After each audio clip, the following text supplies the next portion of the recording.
Hello friends, I welcome you all to your own channel. तो दोस्तों, इस video में हम डिस्कस करेंगे हिस्ट्री के कुछ मोस्ट इम्पोर्टेंट क्वेश्चंस। जितने भी ये क्वेश्चन मैंने हिस्ट्री से लिए हैं, ये बेसिकली मॉडर्न हिस्ट्री से लिए हैं and it is the part 4 of history important question series. तो पुराने पार्ट्स अगर आपने नहीं देखे हैं तो प्लेलिस्ट में जाइए और पुराने पार्ट्स आप वहाँ पे जाके इजीली अटेम्प्ट कर सकते हैं। इसके अलावा आपको पता होगा, मैं मॉडर्न हिस्ट्री के अलावा एंशियंट और मीडिएवल के ऊपर भी वीडियोस बना चुका हूँ। तो मैं हर जो वीडियो रहती है उसमें कुछ ना कुछ नया ट्राई करने की कोशिश करता हूँ ताकि आपके लिए वो फ़ायदेमंद हो सके। स्टार्ट करते हैं क्वेश्चन नंबर फर्स्ट से। बक्सर की लड़ाई ईस्ट इंडिया कंपनी द्वारा किसके साथ लड़ी गई? तो बक्सर की लड़ाई बेसिकली लड़ी गई थी, ये राइट आंसर होगा मीर कासिम। और अगर आपसे पूछ रहा है बक्सर की जो लड़ाई थी, द बैटल ऑफ बक्सर कब हुई थी, so it held in 1764 22 of October. तो 22 अक्टूबर 1764 को बेसिकली बक्सर की लड़ाई हुई थी। बेसिकली ये किस किस के बीच में हुई थी? मीर कासिम और ईस्ट इंडिया कंपनी के बीच में।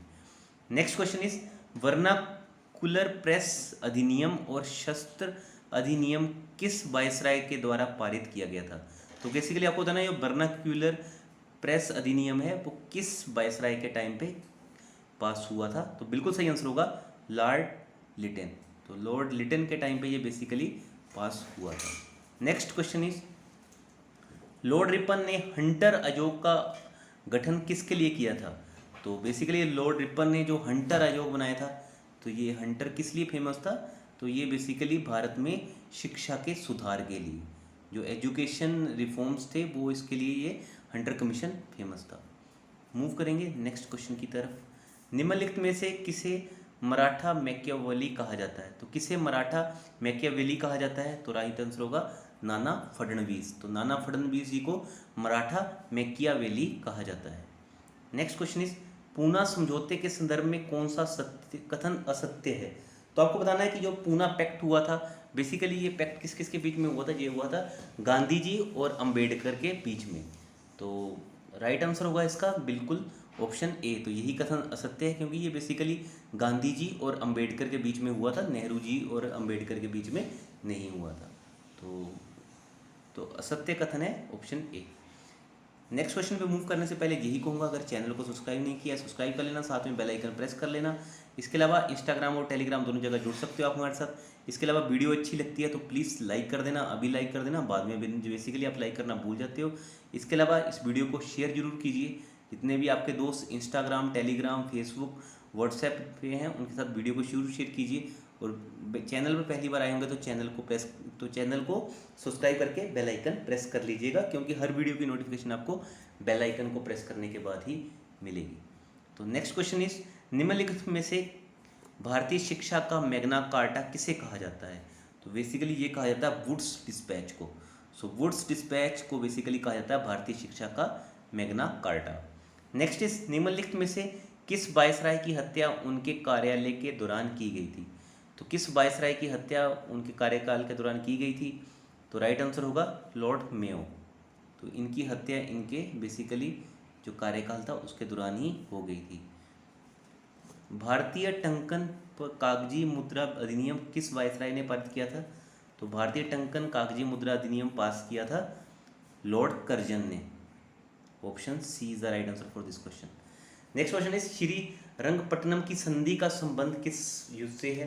तो श्रीरंगपट्टनम का में जो है बेसिकली अलाउंस हुआ था वो हुआ था आफ्टर थर्ड एंग्लो मराठा वार। तो राइट आंसर होगा तृतीय आंग्ल मराठा युद्ध। ये बेसिकली आंग्ल क्या है? Anglo Maratha war. Next is Mahad Satyagraha का नेतृत्व किसने किया था? तो किसने किया था ये? तो किया था डॉक्टर भीमराव अंबेडकर जी ने। Next question is east India company ने किस वर्ष बॉम्बे को पुर्तगालियों से प्राप्त किया? तो आपको पता होगा मुंबई का पुराना नाम क्या था? बॉम्बे। तो ईस्ट इंडिया कंपनी ने बॉम्बे को फ्री करवाया था पोर्टुगीज से। तो ये कब करवाया था? तो ये करवाया था इन्होंने 1668 ईस्वी में। तो एक इम्पोर्टेंट क्वेश्चन है कि बॉम्बे को पुर्तगालियों से बेसिकली ईस्ट इंडिया कंपनी ने कब फ्री करवाया था, कब मुक्ति दिलवाई थी? रविंद्रनाथ टैगोर को नाइटहुड की उपाधि किस वर्ष दी गई थी? तो ये बेसिकली दी गई थी इनको नाइटहुड की उपाधि 1915 ईस्वी में। नेक्स्ट इज भारतीय पुरातत्व विभाग को स्थायी संस्था कब बनाया गया? तो दोस्तों भारतीय पुरातत्व जो विभाग है इसकी स्थापना तो बहुत पहले हो गई थी, बट इसको परमानेंट बॉडी बनाया गया था 1906 में। राइट ऑप्शन होगा ऑप्शन नंबर सी। आपने कनिंगम का नाम सुना होगा, वो इन्हीं से रिलेटेड थे। नेक्स्ट इज स्वतंत्रता के समय भारतीय राष्ट्रीय कांग्रेस के अध्यक्ष कौन थे? तो भारतीय राष्ट्रीय कांग्रेस के अध्यक्ष ड्यूरिंग जब भारत आज़ाद हुआ, कब हुआ था आज़ाद भारत? 15 अगस्त 1947 में। तो उस टाइम पे बेसिकली आपको बताना है भारतीय राष्ट्रीय कांग्रेस के अध्यक्ष थे, तो ये थे जे.बी. कृपलानी। तो राइट आंसर याद रखना, जे.बी. कृपलानी जो थे वो भारतीय राष्ट्रीय कांग्रेस के अध्यक्ष थे। और फर्स्ट अगर मैं बात करूँ आरबीआई के, जो इंडिपेंडेंट आरबीआई था उसके गवर्नर कौन थे? तो उसके थे सी.डी. देशमुख। तो ये भी क्वेश्चन बहुत से बार पूछा जाता है कि इंडिपेंडेंट जब भारत हुआ तो उस टाइम पे आरबीआई के गवर्नर कौन थे। इसके अलावा एक और क्वेश्चन भी यहाँ से आपके लिए बन सकता है कि जो फर्स्ट वायसराय, जो लास्ट वायसराय कौन थे, ठीक है, तो माउंटबेटन का नाम याद रखना। इसके अलावा इंडिपेंडेंट इंडिया के फर्स्ट गवर्नर जनरल कौन थे? तो सी राजगोपालचारी। ऐसे क्वेश्चन भी आपसे एग्जामिनेशन पूछ सकता है। तो मूव करते हैं आखिरी क्वेश्चन की तरफ। गुलाम मिगरी नामक पुस्तक किसने लिखी थी? तो ये लिखी थी ज्योतिबा फुले ने। तो ज्योतिबा फुले ने लिखी थी ये गुलाम मिगरी पुस्तक। तो चलिए दोस्तों, इस वीडियो में इतना ही था। अगर वीडियो अच्छी लगी होगी तो लाइक करना, ज़्यादा से ज़्यादा शेयर करना। इसके अलावा आप चाहें तो इस चैनल को सब्सक्राइब करके बेल आइकन को प्रेस करके रख सकते हैं। अपने मार्क्स भी ज़रूर बताना, अगर आपने पूरा वीडियो देखा होगा कि आपके कितने मार्क्स बन रहे हैं इस वीडियो में। इसके अलावा कोई भी क्वेरी हो, डाउट हो, तो आप चाहें तो कमेंट करके अपना फीडबैक के तौर पे दे सकते हैं, या फिर आपको कोई सुझाव देना हो तो आप अपना सुझाव भी कमेंट करके दे सकते हैं।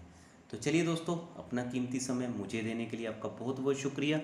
बहुत जल्दी मिलते हैं हम और भी अच्छे अच्छे वीडियोज़ के साथ। So thanks for watching, God bless you all, and I will once again say keep loving us, keep supporting us, because together we can make a huge difference. So God bless you all.